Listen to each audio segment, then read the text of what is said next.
The Haunted Mansion is now closed. Extras are coming to California Adventure's Oogie Boogie Bash for Halloween time. Princesses are returning to the Napa Rose at the Grand Californian, and so much more. Time for a Disneyland drop-in.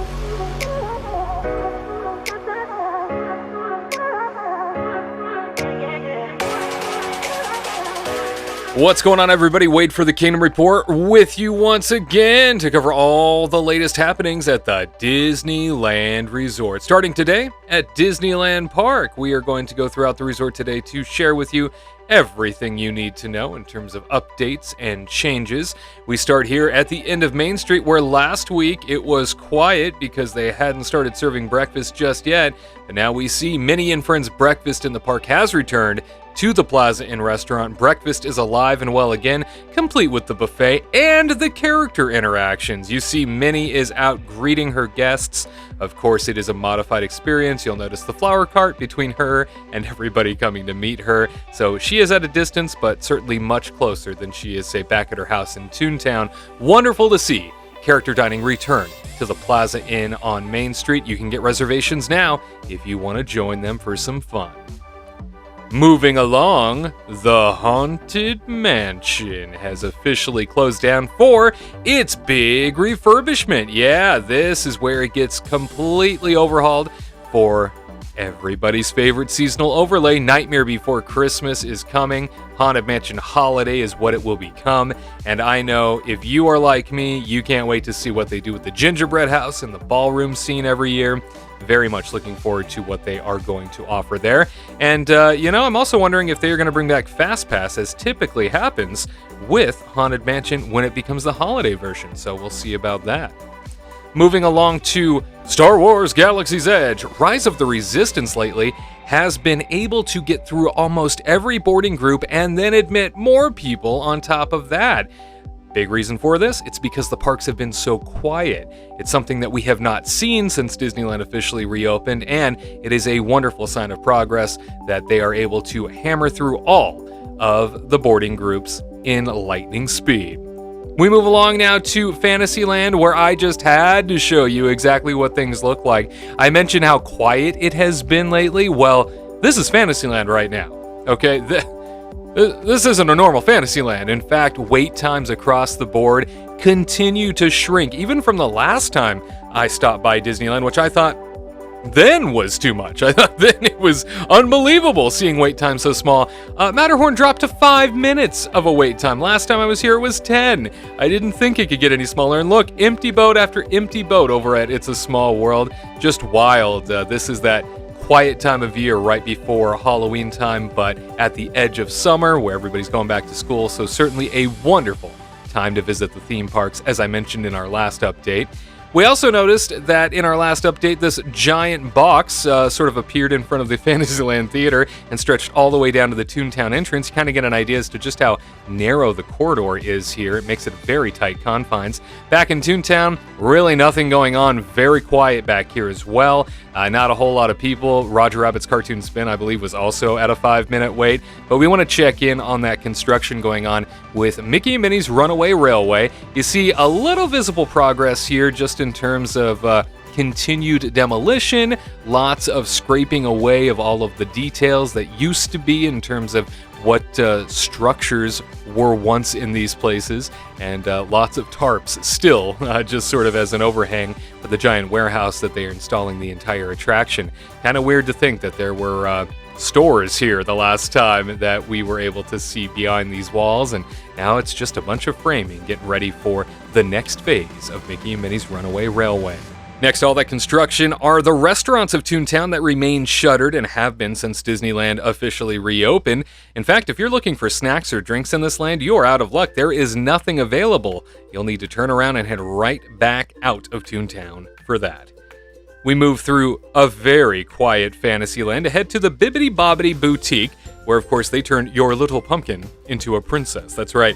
This is the Princess Transformation Store, where, unfortunately, they have not been able to do makeovers since they returned. It's only been a store where they have been selling the princess attire, and we are hearing rumors that perhaps there will not be any makeovers coming anytime soon. There was recruitment for stylists, and now that has stopped for some reason. We will report more on this just as soon as we know it.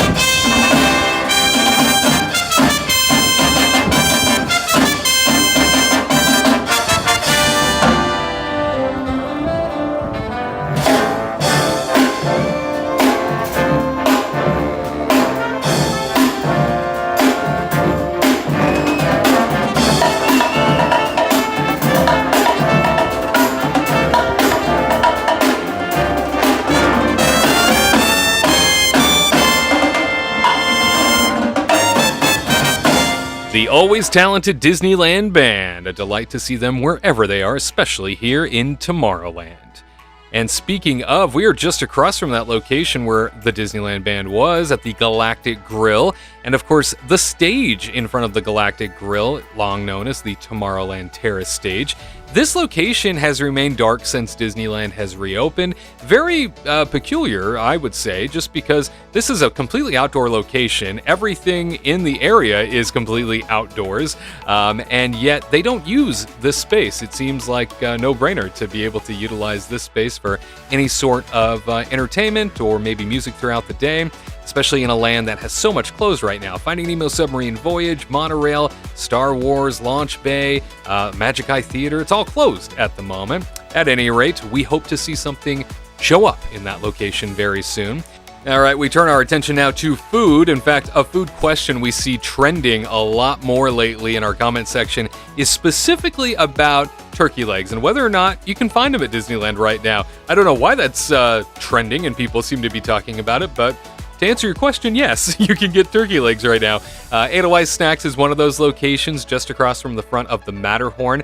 This location also, here in Fantasyland, does mobile order. So if you ever want a mobile order, swing by and pick it up, you can do that as well. The location just in front of Sleeping Beauty Castle on Main Street, this location has not been selling turkey legs since Disneyland reopened. It's just been shuttered. So maybe one day it'll return, but this being the most visible of all the locations, it's kind of weird not having it, but it is not online. Over in Frontierland, you can grab your turkey leg at Ship to Shore. This is a location, it's kind of a hybrid of everything. It's got your slushies, it's got your fruit cart, it's got your corn, everything's connected back here, but you can definitely pick up a turkey leg in this location, and it's located just in front of Big Thunder Mountain Railroad, and then just to the side of the entrance for the sailing ship Columbia and the Mark Twain Riverboat.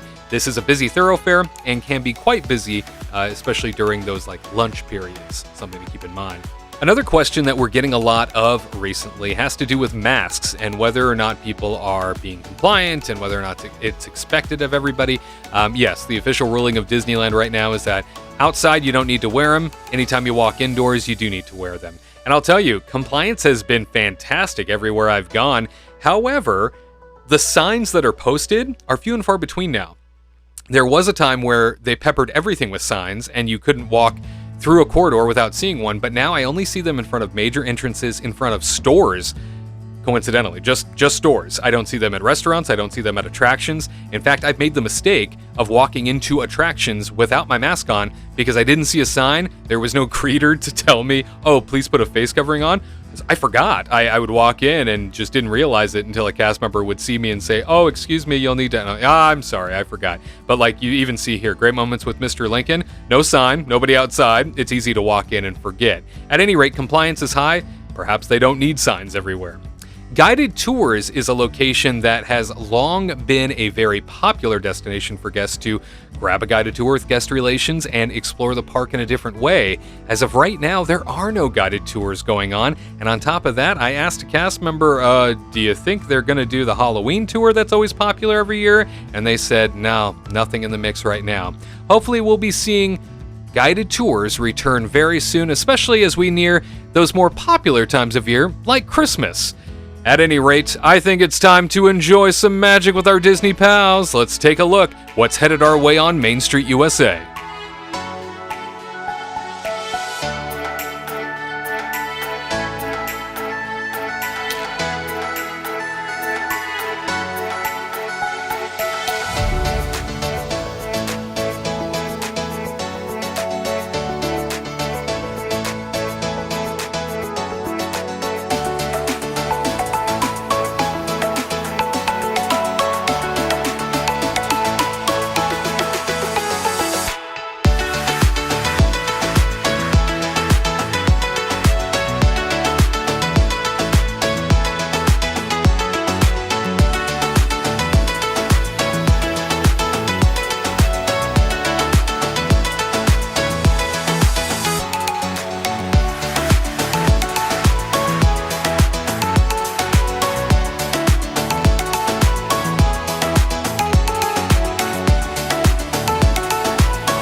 Once again, surprised and delighted when it comes to these mini parades, these cavalcades as they are known. They come out of nowhere and add just an extra layer of magic to the happiest place on Earth. We move now from Disneyland over to Disney California Adventure, where they are gearing up for Oogie Boogie Bash time. That's right, it's the special Halloween party, the special ticketed event Halloween party coming to California Adventure, and they've added some extras that you can choose to lay on to that specialty party. Yeah, if you are so inclined, you can book a reservation for a dining package at Wine Country Trattoria. This will allow you not only a 3-course meal, but it will also provide you vouchers for a reserved standing area to watch the parade. It is $55 for adults, $40 for children. If that's not your style, but you still want to be able to see that parade in an exclusive setting and you'd like a place to sit, yeah, you can get a chair if you decide to do the Oogie Boogie Bash dessert party at Sonoma Terrace. That, though, is $84, and this is on top of admission, which is already at $114 for this event. So, all things to consider, certainly rather expensive. However, I would like to point out, this is already selling out on most nights that it's available to begin with. So, visit Disneyland.com for more information if that sounds like your style. Another question we've been getting a lot of lately is whether or not trams are running again. No, they are not. From the Mickey and Friends parking structure as well as Pixar Pals, this is unfortunately still a walking scenario, ladies and gentlemen. So if you are looking to park at Mickey and Friends or the Pixar Pals parking garage, you will still need to walk the half-mile in and the half-mile out when it comes to the tram route. Also worth noting, the big awning that they had built specifically to cover Cruella de Vil's vehicle as sort of a promotional opportunity out on the tram route for the sake of looking at something. The car's gone. So I don't know what happened to it, but the car's gone, the awning remains. If you are looking, though, to have a ride on up to the theme parks, park in the Toy Story lot. Yeah, off of Catella and Harbor. If you park over there, that is a place that will bring you right up to the front of the park via a bus shuttle. So there is transportation available. We do like to reemphasize that just because we are seeing a lot of questions about it again. So you can take a bus, just got to go to the Toy Story parking lot for that. We move into downtown Disney, where we are noticing a lot of advertising for a new Disney Channel show called Magic Bake Off. This is something that you will be able to participate in, as a matter of fact. Disney says bring some sweetness into your life and experience Disney's Magic Bake Off in person with an all-new experience at the Downtown Disney District stage from August 20th through the 22nd, with showings at 5 p.m., 6 p.m., and 7 p.m. During this unique event, kids ages 7 to 12 can put their skills to the test, decorating their own cupcakes. So, if you're interested, head on down to Downtown Disney. We move along now to Disney's Grand Californian Hotel and Spa, where many announcements are coming out of this hotel. In fact, the Napa Rose, the premier dining destination, not just in Disneyland, but all of Orange County, has announced that Princess Dining is returning to this location. As a matter of fact, Disney Princess Breakfast Adventures at the Napa Rose will be coming back with exclusive photo opportunities with the ladies, including a very special keepsake and all kinds of deliciousness. You can grab yourself a reservation at Disneyland.com, as the booking window has already begun and they do officially reopen on August the 26th. It'll be great to see the princesses back in action at the Grand Californian. Sitting just steps away from the Napa Rose is the returning spa location to the Grand Californian Hotel and Spa. Yeah, so when you hear that, it means something. It looks like the Tenaya Stone Spa will debut on Thursday, September 16th. Reservations are now open for Disneyland Resort hotel guests. The 6,000 square foot retreat replaces the former Mandara Spa and is now operated by Disney rather than a third party after more than 2 years of being shut down. We move across the street to Disney's Paradise Pier Hotel, where this is a hotel that does not have a whole lot to offer at the moment. We've covered in prior updates. No dining, no food options, no nothing inside. There is one general store. We did take a peek at the PCH Grill, or what is now formerly the PCH Grill, as the doors have been closed, and we heard Disney is taking the offering offline entirely and will come back as something else. We saw that peek inside here. Not a whole lot going on. Very dark, kind of sad looking. We can only hope that something far greater will come to this once character dining in the morning and dinner buffet at night experience. Moving on over to the Disneyland Hotel, we heard the good news, and that is that Goofy's Kitchen is returning after all, just without the characters. You heard me right. They will be serving breakfast and dinner buffets, though, and interestingly enough, Disney did point out that the characters, even though they won't be there upon reopening, they will be returning at a later date. Here inside, I did smell cooking going on, and we all know Steakhouse 55 remains closed, so I knew that was coming from Goofy's Kitchen. I poked my head right up to the window, and I could see not only that tables were set and ready for dining, but that there was food being cooked. I saw chefs and peanut butter and jelly pizza out on the buffet. I think they are doing some test runs just to make sure everything is right prior to opening for guests.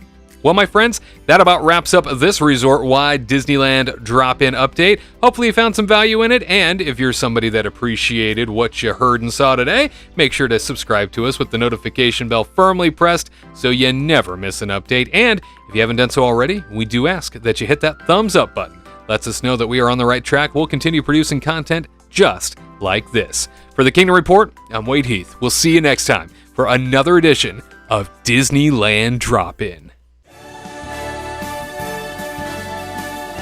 To all who come to this happy place, welcome.